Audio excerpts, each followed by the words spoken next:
Olá, eu sou o Thiago Otuki, economista do Clube FI, e estamos em mais uma edição do Clube FI Entrevista. E o nosso convidado de hoje é o Raul Grego, analista de fundos imobiliários da Eleven Financial. Mas antes de chamar o nosso convidado, gostaria de deixar aqui o nosso recado de sempre. Então, se você está gostando das nossas entrevistas, dos nossos vídeos, não deixe de inscrever-se no nosso canal. Se você gostar dessa entrevista com o Raul, deixe seu like, deixe seu comentário, faça a sua sugestão. Também não deixe de acessar o site do Clube FI. Se você é investidor de fundo imobiliário, tenho certeza que você vai gostar das nossas ferramentas. Então, veja lá os nossos planos de assinatura. E se você está começando agora nos fundos imobiliários, não deixe de acessar também a nossa landing page do curso de fundos imobiliários. Enfim, agora vou chamar o nosso convidado. Raul, tudo certo aí contigo? Bom, tudo certo, Thiago. Muito obrigado pelo convite e pela entrevista. Então, tá certo, Raul.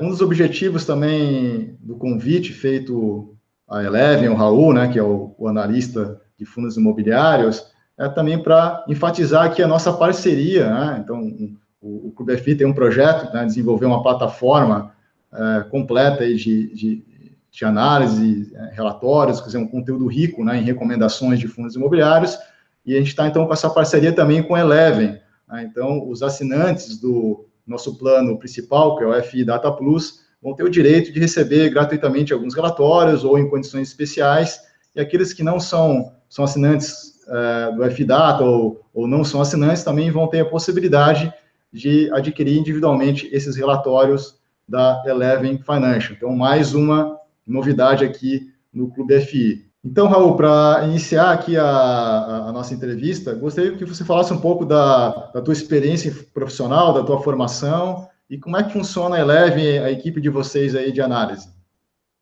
Tá, vamos lá. Eu estou aqui na Eleven desde o começo do projeto, que começou em 2015. A gente começou para ser uma casa de análise independente que provê para o investidor todos os tipos de análise, desde renda fixa, ações, fundos imobiliários, fundos de ações. E em fundos imobiliários e ações do setor de construção civil e shoppings, eu sou responsável pelas análises, me formei no INSPER e estou aqui para contribuir e prover as melhores, tentar prover as melhores recomendações da maneira mais simples possível e mais detalhadas também. Eu tenho um time aqui que nosso time todo tem cerca de 15 pessoas e a gente faz todo o trabalho para tentar fazer as melhores recomendações. Em fundos imobiliários, eu estou olhando desde 2016 essa classe de ativos que vem crescendo e que a gente tem uma visão bastante positiva também para 2018. Então, Raul, bom, você já meio que iniciou algo que eu gostaria de te perguntar, enfim, todo analista, especialista em fundo imobiliário que a gente chama aqui, a gente está ainda, quer dizer, já estamos entrando agora, já estamos em maio, né, mas eu gostaria de saber da tua opinião em relação a cenário, conjuntura, o que vocês estão enxergando do mercado, né, de fundos imobiliários aí para 2018? O cenário já tem um pouco, já está bem consolidado, um pouco macro, né? A gente vê são basicamente duas variáveis que a gente pode olhar, além de outras, né? De taxa de desemprego, Selic, inflação, crescimento das empresas de shopping, com consumo de varejo, tem diversas variáveis macroeconômicas que a gente pode analisar. Mas olhando para a Selic e inflação, elas estão num patamar bem baixo. Selic é em 6,5%, possivelmente para 6,25% na próxima na reunião do Copom, dia 16%. e inflação aí próxima de 3%. Então, esses são dois vetores bem importantes para um cenário melhor de mercado imobiliário de modo geral. Aí a gente vê empresas de construção civil aumentando bastante os lançamentos, tendo umas vendas de estoque e de lançamentos bem significativa. Aí eu falo de Exetec, Cirela, empresas do setor de construção civil mesmo. Empresas de shopping reportando resultados fortes já no primeiro trimestre. Então, isso se configura um cenário bem positivo para os fundos imobiliários também, que tem a rentabilidade atrelada a consumo, parte de shoppings, a ocupação de lajes corporativas. Então, com esse cenário já de melhora para o mercado imobiliário de forma geral, tem olhos bem positivos, tanto para os fundos imobiliários que já estão no mercado, tanto quanto para os que devem vir. Tá? Vejo que o mercado de fundos imobiliários pode crescer aí até dobrar de tamanho nos próximos 2 anos aí. Tá? Então, tem um cenário bem positivo que pode se consolidar se a gente tiver uma eleição de algum candidato para o mercado. Claro que a gente não faz previsões de quem que vai ser, mas a gente acredita que seja algum candidato para o mercado que vá dar continuidade às reformas necessárias para o país. Raul, essa questão do cenário, do fundo imobiliário, você falou, né, a questão dos juros baixos, que eu vejo que ao mesmo tempo que agora é um cenário muito favorável, né, para fundo imobiliário, mas então o risco seria, né, em termos de cenário, conjuntura, que os juros voltem a subir, e isso acho que tem grande parte que está vinculado, talvez não esse ano, mas para 2019 ou 2020, né, está vinculado às eleições agora, quer dizer, quem vai ser o novo presidente, a nova equipe econômica, que se não tiver um viés aí reformista na parte fiscal, ela pode realmente impactar na parte monetária, e aí sim a gente pode ter um movimento aí que possa impactar o mercado de fundo imobiliário se os juros, de alguma forma, tiver que voltar a subir, tá? Isso mesmo, exatamente. Esses são cenários aí que a gente trabalha e que a gente acredita que vai ser algum presidente e equipe monetária que dê continuidade às reformas que o país precisa, né? E assim, nesse ano, pelo menos, já está configurado e a gente vê uma quantidade de novas emissões de fundos que já estão listadas e IPOs, né, de novos gestores indo ao mercado para captação e trazendo novos produtos, ampliando o leque de oportunidades para o investidor. E Raul, se você olhar agora, ainda dentro dessa pergunta aqui do cenário para 2018, para o fundo imobiliário, a atividade econômica ainda está com, se você olhar os indicadores, de PIB, enfim, esses clássicos de atividade econômica, né, até a taxa de, mesmo sendo um pouco defasado, né, a taxa de desemprego não está tão animadora assim como era esperado no ano passado, que está ocorrendo no final de 2017, agora 2018. Mas então você falou algo interessante, pelo menos o que a gente pode enxergar do setor imobiliário, né? Você falou de resultados de empresas de capital aberto, de segmento de shopping, das incorporadoras, vai falar um pouco mais das ofertas, né? Então, nesse sentido, a gente, para fundo imobiliário, a gente pode ainda estar com um viés positivo aí em termos de cenário. Sim. É claro que a taxa de desemprego e a atividade econômica são fatores importantes para para continuidade de crescimento da classe de ativos. Mas esse primeiro trimestre a gente acredita que teve um pouco de sazonalidade, de não ter vindo como esperado, mas que nos próximos, aqui do segundo trimestre para frente, a gente tem uma recuperação aí uma redução do desemprego e o consumo reaquecendo já com o Dia das Mães aí, tá? Então, são variáveis que tendem a melhorar, a trazer melhora ao cenário de fundos imobiliários. E aí, ter esse crescimento que a gente espera para a classe de ativos. Certo. Bom, dentro dessa linha, né, de conjuntura, enfim, a gente está vendo uma evolução boa, né, dos preços 2016, 2017, início de 2018 também.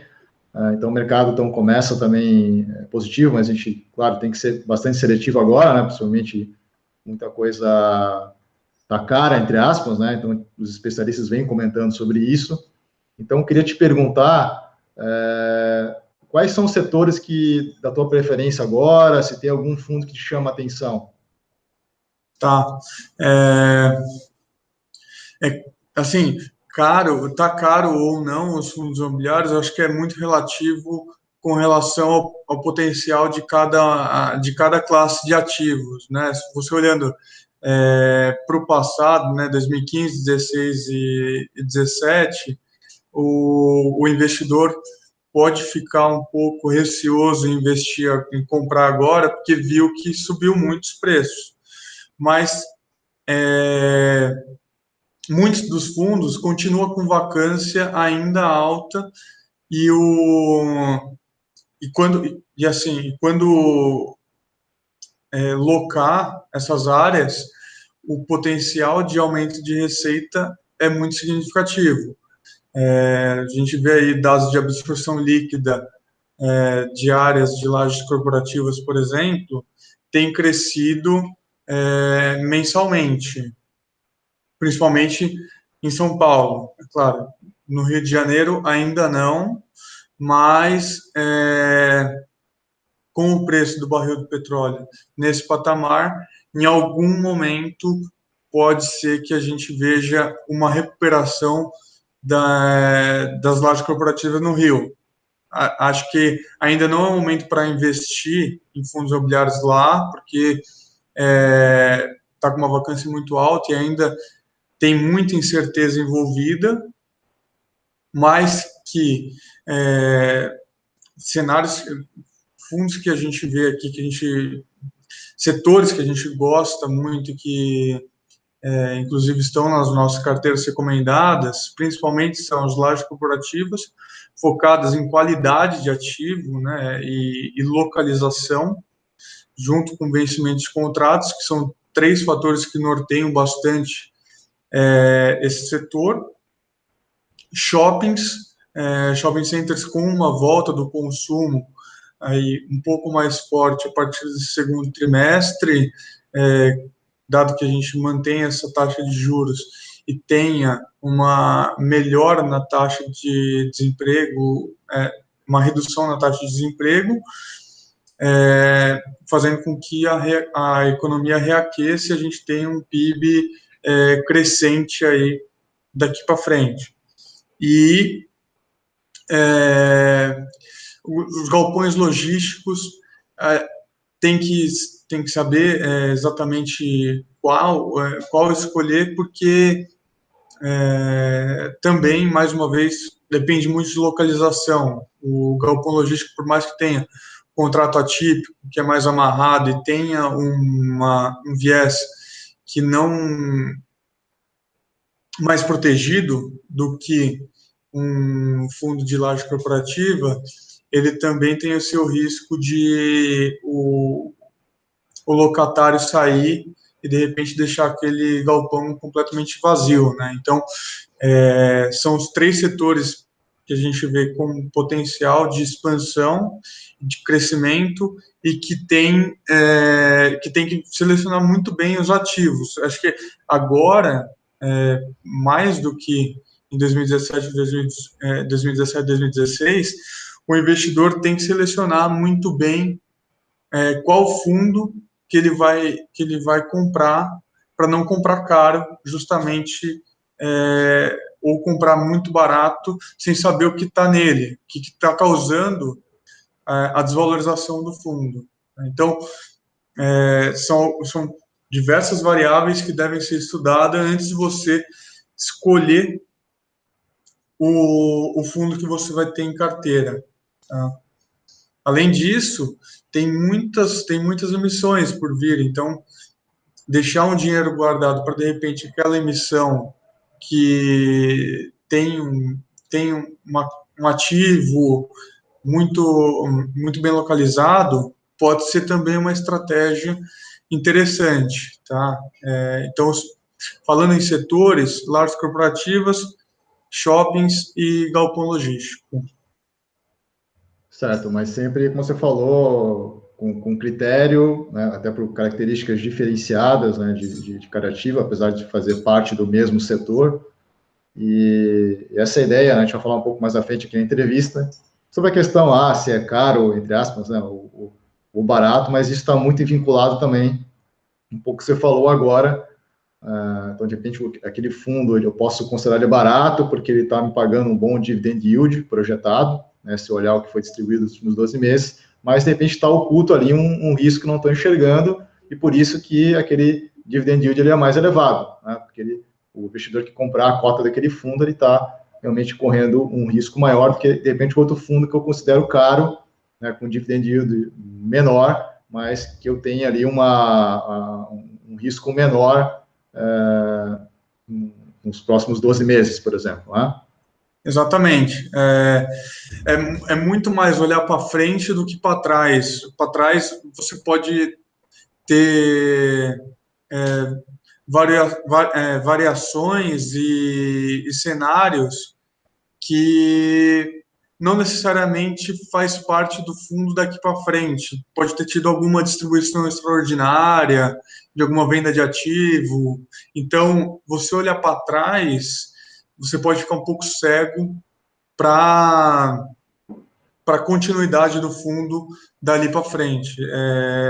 É muito mais olhar o potencial para os próximos 12, 24, 36 meses daquele fundo, do que olhar simplesmente para trás.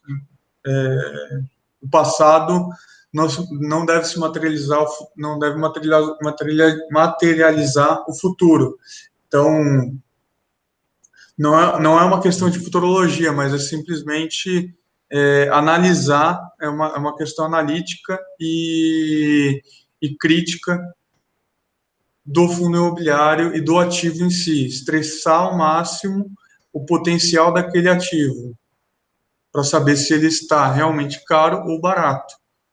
Aí tem algumas metodologias, né, de vacância, calcular potencial de distribuição de dividendos com a taxa de ocupação, ou, de repente, algum cálculo de custo de reposição daquele ativo naquele cenário, naquela localização. Então, Raul, desculpa te interromper, só para não perder aqui uma questão que eu, a princípio, não coloquei na pauta, né? Você comentou em relação àquela parte de cenário que você estava comentando, você falou que fundos de lajes cooperativas, São Paulo, quer dizer, ainda tem uma taxa de vacância, quer dizer, a gente teve, ao mesmo tempo, uma alta relevante nesses últimos 2 anos, e muito já comentei aqui em outras entrevistas que essa alta, em grande parte, ela está vinculada simplesmente à questão daquela taxa de juros. Então, esse ajuste de preço. Então, na tua opinião, existe ainda espaço de valorização, caso esse cenário se concretize, de redução de vacância nos próximos meses?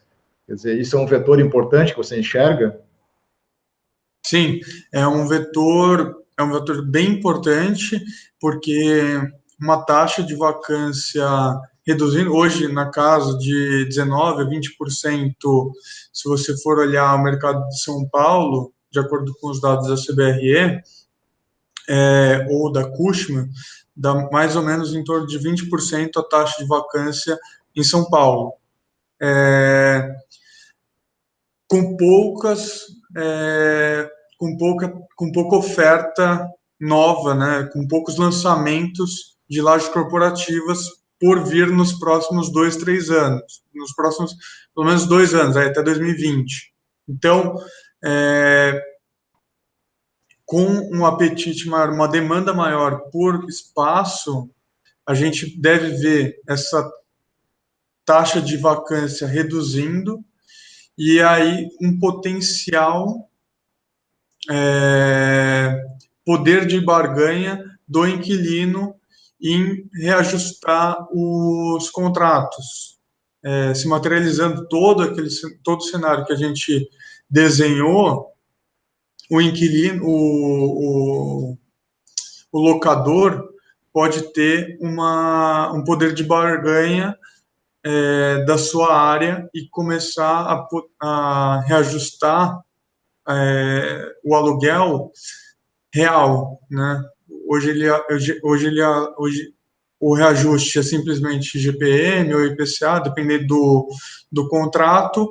Ele pode, daqui uns 2 anos, mais ou menos, com absorção maior, reajustar além da inflação, né? E aí o investidor tem um ganho real de aluguel. Certo. Então, em resumo, quem acessar a carteira de vocês aí da Eleve vai encontrar esses 3 setores que vocês estão enxergando como atrativos.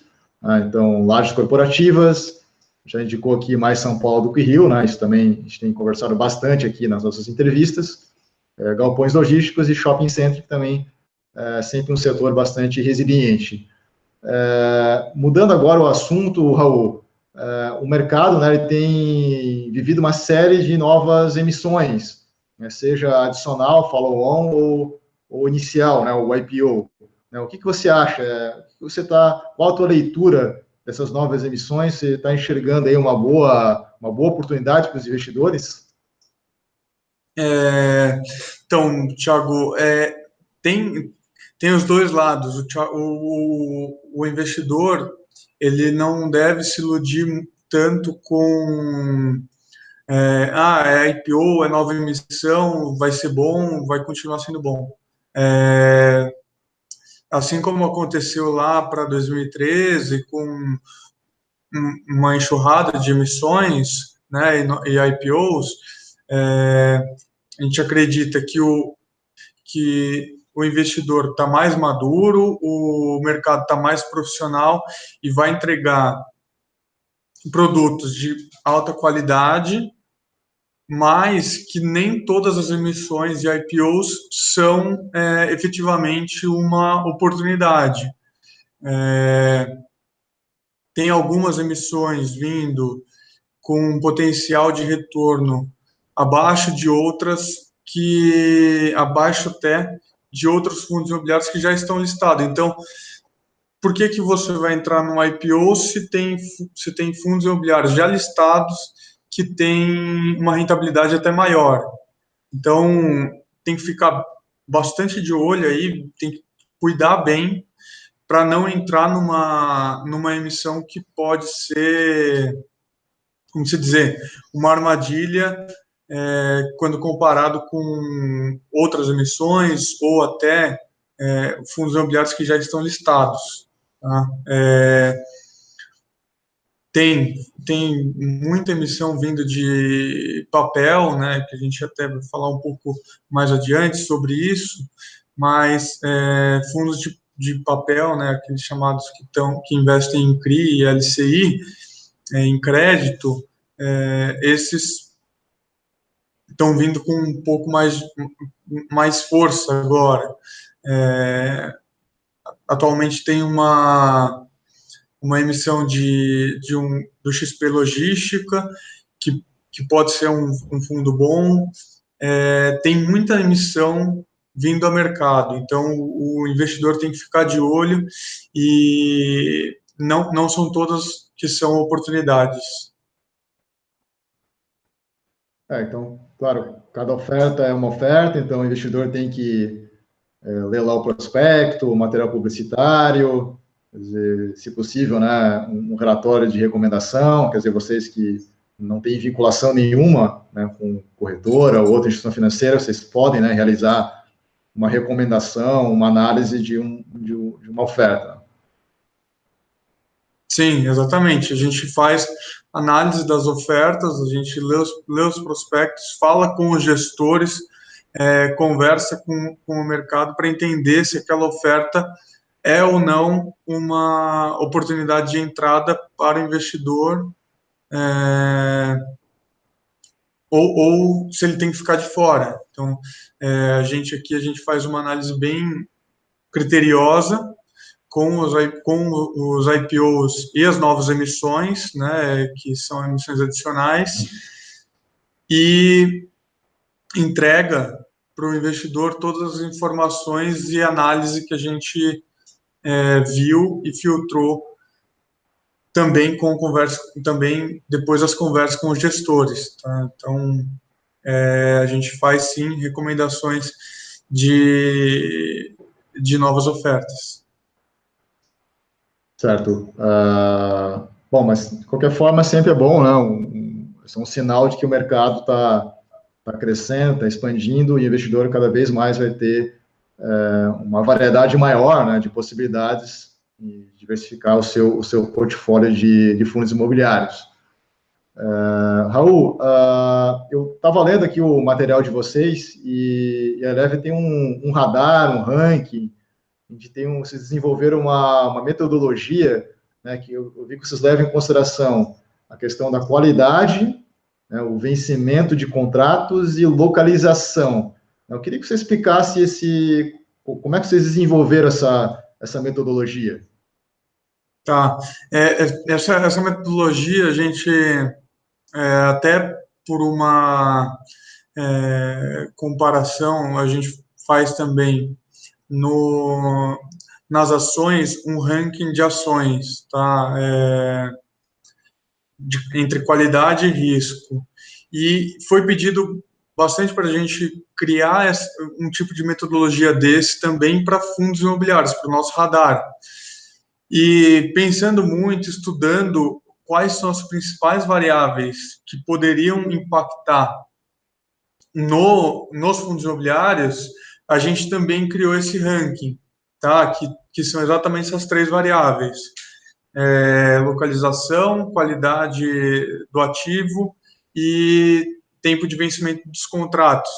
Então, a gente, para qualidade de ativo em lajes corporativas, por exemplo, se tem um portfólio de mais de um ativo, qual que é o percentual desse portfólio que é uma qualidade AAA, qual que é o percentual que é classe A e classe B. Então, a gente faz um ranking do portfólio de cada ativo, de cada fundo, para entender onde que ele vai se classificar.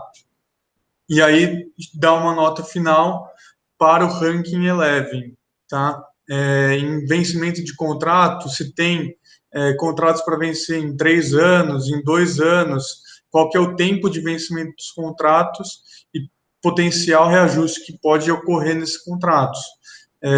E em localização, se tem uma localização boa ou não, se é uma localização ruim, fica longe de vias principais, se tem, por exemplo, se é um imóvel na Faria Lima, ou próximo da Faria Lima ou não, se aqui em São Paulo.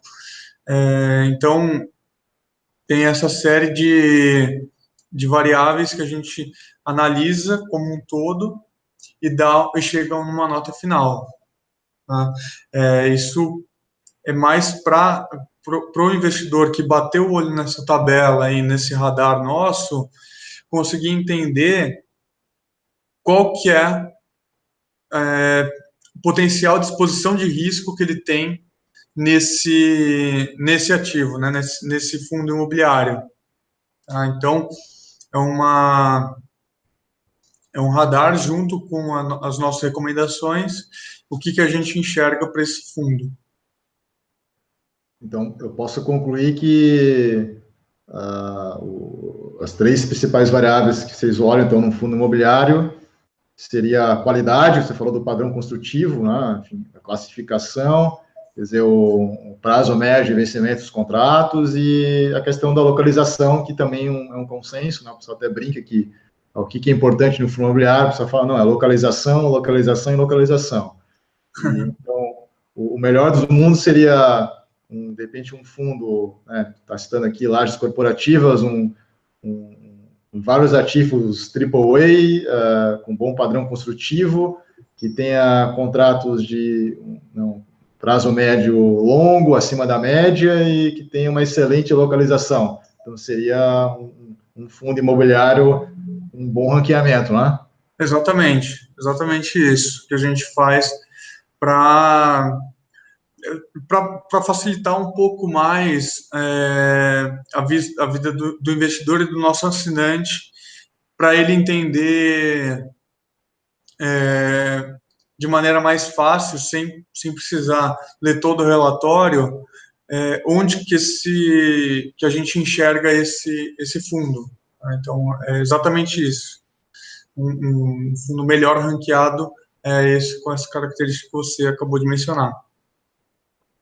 Certo, Raul. E eu acompanho aqui toda a discussão, né, dos fóruns, dos grupos de WhatsApp, enfim, até outras conversas que eu tenho aqui no programa, e eu queria fazer essa pergunta em relação a se você considera também imprescindível que o investidor agora, ou em qualquer situação, ele tenha, que a gente fala, separa, eu tenho o fundo imobiliário de tijolo, que como te citou aqui, um fundo de lajes, um shopping, e a gente também tem o chamado fundo de papel, né, o fundo de recebível, né, que dentro dele você tem, então, os CRIs, né, o certificado de recebível imobiliário.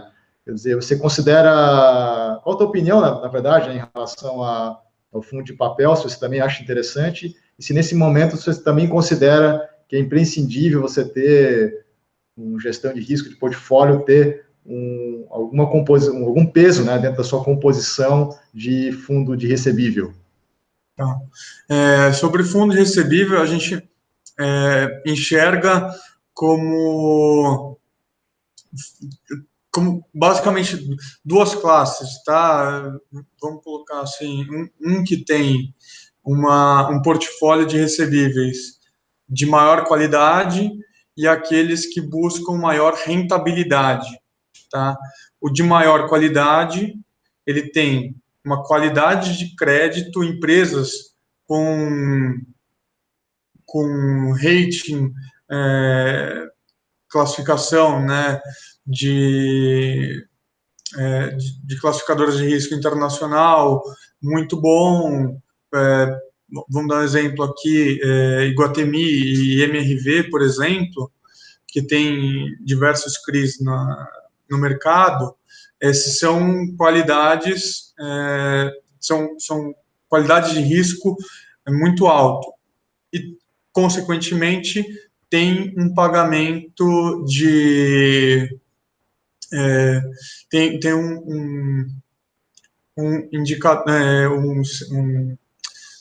uma rentabilidade um pouco menor. E tem aqueles que buscam rentabilidade, que buscam yield, né? Que é aqueles high yield. Eles buscam empresas com menor porte, talvez com risco de crédito ou um pouco mais deteriorado, ou risco de construção, de desenvolvimento um pouco maior.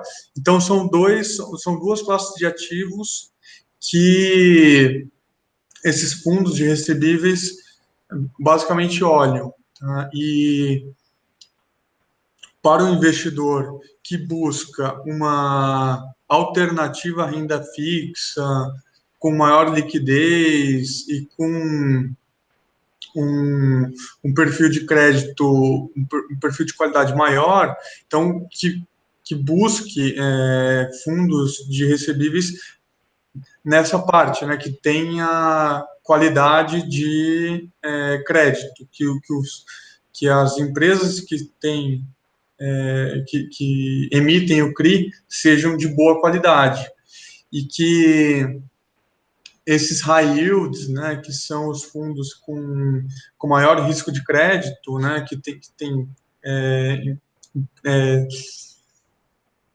títulos com maior risco de crédito, esses eu acredito que não sejam assim tão dependente do investidor escolher, assim, acho que é mais uma questão de gestão mesmo, do gestor, de confiança do investidor para com o gestor de escolher bons ativos, que deem uma rentabilidade maior.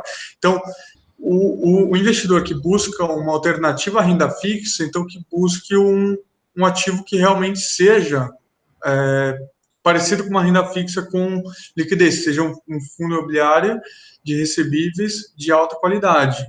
Esse eu acho que o investidor pode ter em carteira com tranquilidade para os próximos 2, 3, 4 anos. Aqui vai ter uma rentabilidade um pouco menor, e talvez CDI mais um, né? Então, o investidor tem que ter em mente que, buscando um fundo imobiliário de recebíveis com maior risco de crédito, né, high yield, ele precisa estar preocupado com a carteira de recebíveis do fundo também, porque se de repente algum deles der um default, né, der um calote, pode ser um problema para a rentabilidade do fundo, e aí o investidor que amarga com o prejuízo da cota. Tá? Então, é sempre bom ficar atento aos fundos imobiliários de recebíveis.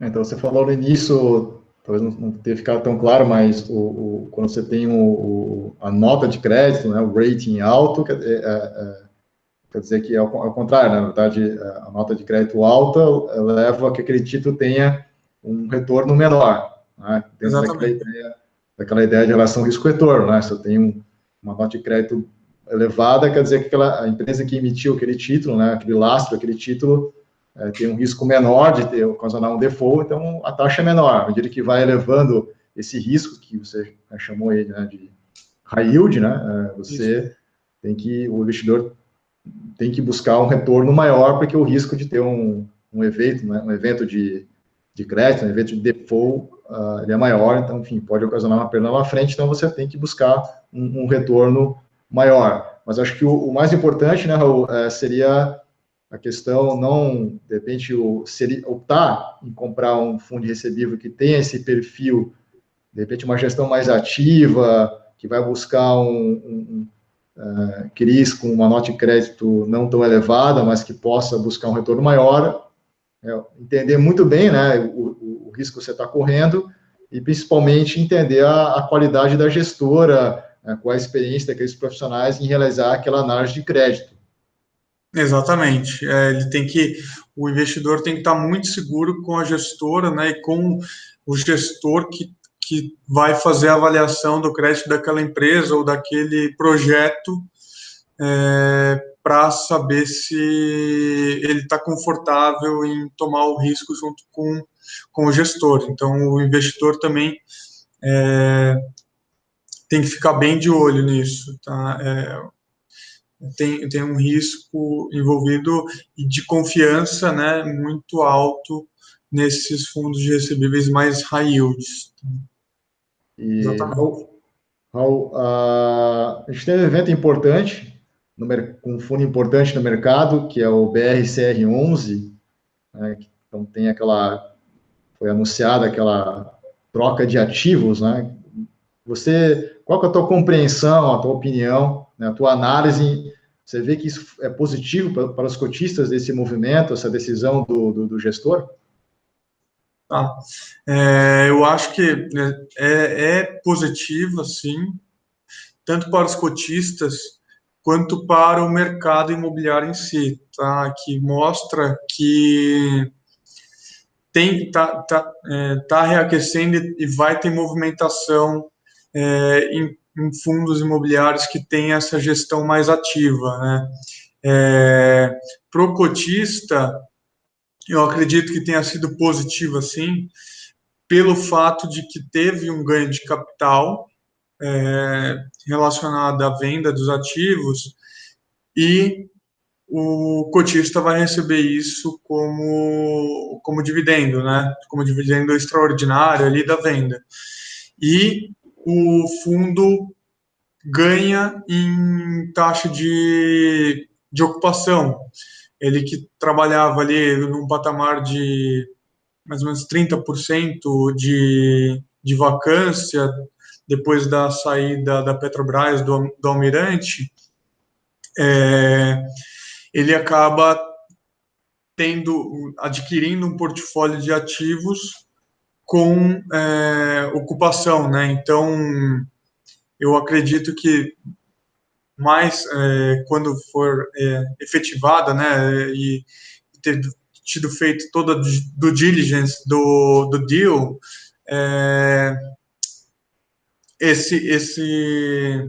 essa movimentação vai ter sido positiva para o cotista, sim. Tanto que a gente até comentou em nossos relatórios ali uma visão bem positiva quanto a essa movimentação do BC Fund, né, do BRCR11. E ainda está em processo, né? Você está acompanhando esse movimento todo até essa operação se concretizar? Sim, eu acompanho, converso lá com a equipe de RI, com gestores, eu tenho acompanhado de perto, a gente acompanha aqui de perto todos os fundos que a gente recomenda e basicamente quase todos ali do mercado que a gente tem abraço para fazer, né? E esse que é um fundo que teve essa movimentação tão importante no portfólio, né? Uma movimentação de 1 bi de reais, né? E 1 bi 200 de reais, a gente acompanha e tá bem positivo para o desenrolar aí nos próximos dias, tá? Nos próximos 20 a 30 dias aí que falta para terminar o período do diligence. Então, eu acredito que tenhamos notícias aí positivas aí para os próximos dias para esse fundo. Eu poderia também fazer a leitura de que o gestor ele está tentando priorizar um dividendo maior agora, um prazo mais curto para o cotista, em relação, de repente, a manter o portfólio como estava e, de repente, buscar, num prazo mais longo, um ganho de capital? Assim, ele teve, sim, um ganho de capital, né, mas ele estava trabalhando com uma vacância muito elevada, o que estava trazendo um retorno, né, de dividendos muito abaixo do potencial do fundo. Com essa troca de ativos, ele aumenta automaticamente a distribuição de dividendos, pelo menos nesse curto prazo, não que que de repente mais para frente ele possa fazer uma nova aquisição, né? Porque sobrou um pouco de caixa, deve sobrar um pouco de caixa dessa aquisição para ele comprar um outro ativo muito em breve. Então, tem sim esse viés aí de ter um curto prazo um pouco melhor, né, e ter uma exposição um pouco menor à vacância do Rio de Janeiro, né, ele pega 2 ativos no Rio com locação, né, então é um ponto positivo para o BC Fund ali, para o gestor que fez essa troca de ativos aí. E, Raul, tem uma dúvida recorrente, principalmente dos iniciantes, eu vejo isso no grupo fechado que eu tenho no fórum, né, do curso, que tem muitos iniciantes, né, em fundo imobiliário, mas também é uma questão que sempre é abordada até pelos investidores que já estão há mais tempo no mercado, que é a questão de como é que você realiza a leitura, né, a análise do indicador, que é o preço de mercado em relação ao valor patrimonial, né, o PVPA. Você também fez um trabalho nesse sentido, né? Então, o que você pode nos colocar em relação a essa questão do PVPA? Muito recentemente eu fiz um estudo em um dos nossos relatórios setoriais aqui, que sai todo mês com algum tema, que é justamente isso, né? Algum tema que é recorrente no mercado, que é muito perguntado, que é muito falado, e essa foi uma dúvida que a gente também teve aqui de muitos clientes. Muitos fundos estão com o valor de mercado muito acima do valor patrimonial do fundo, que não faria sentido, que está caro. Só que o que a gente aponta nesse estudo é que muitos fundos tiveram, e aí eu faço um estudo de longo prazo, né? Pego alguns fundos que estão há mais de 5 anos no mercado e que não mudaram tanto o patrimônio ao longo do tempo, né? Então, desde 2013 até 2018, quanto que mudou o valor patrimonial desse fundo e quanto que foi a evolução desse indicador preço sobre valor patrimonial do fundo. E o que a gente pode concluir, tá, é que os fundos imobiliários tiveram uma desvalorização patrimonial porque o valor patrimonial é uma foto, né, daquele momento feita por uma auditora independente. Então, eles analisam o portfólio do fundo, qual que é o potencial dele, dado aquele cenário que foi visto. Então, e o preço de mercado, ele é atualizado, né, todos os dias, né?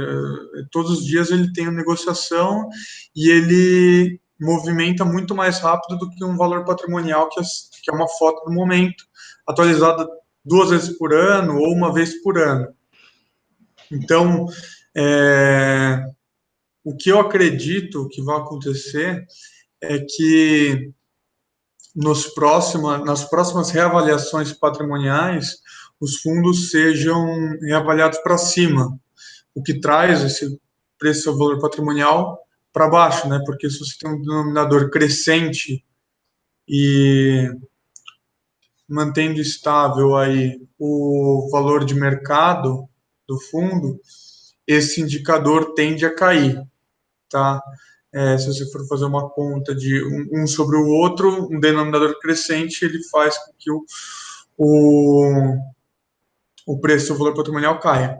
Então, essa é a tendência que eu vejo para o valor patrimonial. Ele cresça nas próximas reavaliações e o valor de mercado acompanha esse crescimento, enxergando o potencial aí de novas locações do fundo, o fundo efetivando, reduzindo a vacância, podendo ver um reajuste de preço de aluguel acima da inflação. São variáveis que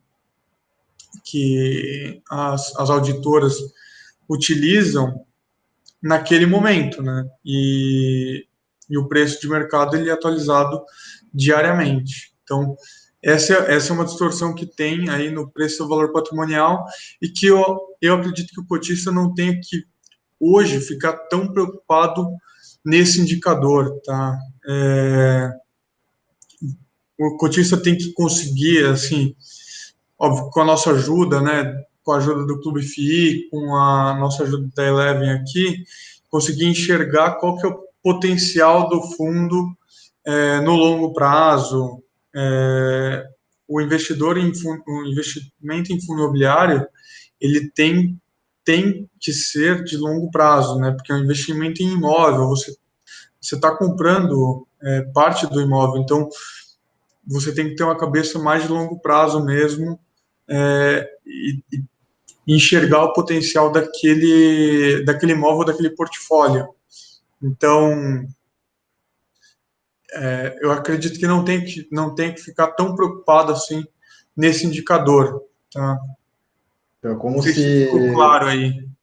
Sim, mas então, só para ajudar aqui o investidor que está nos assistindo, então, é como se o mercado tivesse... Porque a consultoria imobiliária, né, que realiza esse trabalho de fazer esse cálculo, né, do valor patrimonial, até por regra da CVM, tem um intervalo de tempo grande, né, entre uma avaliação e outra, e o mercado, como você falou, é todo dia. Então, de repente, o mercado, eu estou olhando agora para o indicador, ele está acima de 1, o preço do mercado já está muito acima do que está o valor patrimonial, é como se o mercado está antecipando essa melhoria, né, do ambiente, enfim, todas as características do imóvel, de possível redução de vacância, algo que o consultor imobiliário vai fazer essa correção lá na frente, né? Então, como se hoje está alto, como você falou, então lá na frente vai ter uma nova avaliação, o valor patrimonial aumenta, né, o denominador aumenta, quer dizer, esse indicador, né, o PVPA, ele volta a reduzir. Não sei se seria essa uma interpretação aí. É exatamente isso. É, com o mercado reavaliando diariamente, ele consegue pegar os cenários muito mais no tempo, né, do que de repente a avaliação patrimonial, que demora um longo tempo para ser feita. Então é exatamente isso aí que essa interpretação que você falou. Então assim, a minha mensagem é que o cotista não deve se preocupar tanto com esse indicador nesse momento. Tem que enxergar as perspectivas do fundo e daquele portfólio de fundo de ativos que o fundo tem. Acho que a única preocupação, né, eu já comentei isso também com alguns alunos, é a questão dos indicadores que têm um grau de distorção muito elevado. Quer dizer, eu tenho um PVPA ou que ele é muito alto, mas muito acima da média, ou está muito baixo, né? Está abaixo de 1. Quer dizer, aí é necessário fazer uma análise mais caracterizada para poder entender o do porquê dessa distorção, né? Exatamente, exatamente. Essas distorções muito distantes do valor principal, esses sim, aí tem que tomar um cuidado maior. Aí você tem que fazer uma análise excessivamente profunda daquele ativo e saber o que está acontecendo. Se é se está muito abaixo de 1, se está lá em torno de meio ou de 0,6, o que está acontecendo com aquele fundo para estar assim, né? Qual que é a localização, os contratos estão para vencer ou já estão vencidos, taxa de vacância do fundo. Então, tem diversas variáveis aí que aí a gente começa a analisar se o gestor é bom ou não, se você começa, se tem uma gestão ativa no fundo ou não. Então, são aí tem as distorções excessivas que aí tem que sim aprofundar mais. Então tá certo, Raul. A gente está chegando aqui na parte final da nossa entrevista. Acho que foi bem interessante, conseguiu abordar vários temas, você conseguiu passar aí a visão sua e da equipe da Eleven em relação ao mercado de fundos imobiliários. Então, como sempre aqui, eu deixo livre, né, para os nossos convidados, né, como a última pergunta, eu gostaria que você fizesse as tuas considerações finais. De repente, mais alguma questão que a gente não abordou aqui na entrevista. Tá. Tiago, acho que a gente abordou todas as questões principais que a gente tinha idealizado aqui para essa entrevista. Te agradeço muito a oportunidade de participar e, mais uma vez, tendo alguma dúvida, né, essa nossa parceria está firmada e os assinantes do Clube FI vão começar a receber ali condições para ter acesso aos nossos relatórios. E para mais dúvidas sobre fundos imobiliários, sobre as nossas recomendações, convido a quem assistiu aqui a quem assistiu ao vídeo, entrar no nosso site, no site da elevefinancial.com, procurar lá o produto Riqueza em Construção, que é o nome do produto de fundos imobiliários que a gente dá, que é justamente essa ideia, né, de construir riqueza ao longo do tempo para potencializar o investidor a viver de renda em algum momento, né? Então, convido a quem não nos conhece a entrar no nosso site, elevefinancial.com, e que a nossa parceria aqui, Clube FII Eleven, ainda vai ter muitos relatórios aí para os assinantes. Tá? Muito obrigado aí, Thiago e Clube FII, por essa oportunidade aqui. Então, tá certo, Raul. A gente também agradece novamente a tua participação. Tá? Então, o assinante vai aguardar aí os próximos relatórios. Então, um grande abraço e até a próxima entrevista. Um abraço. Até mais.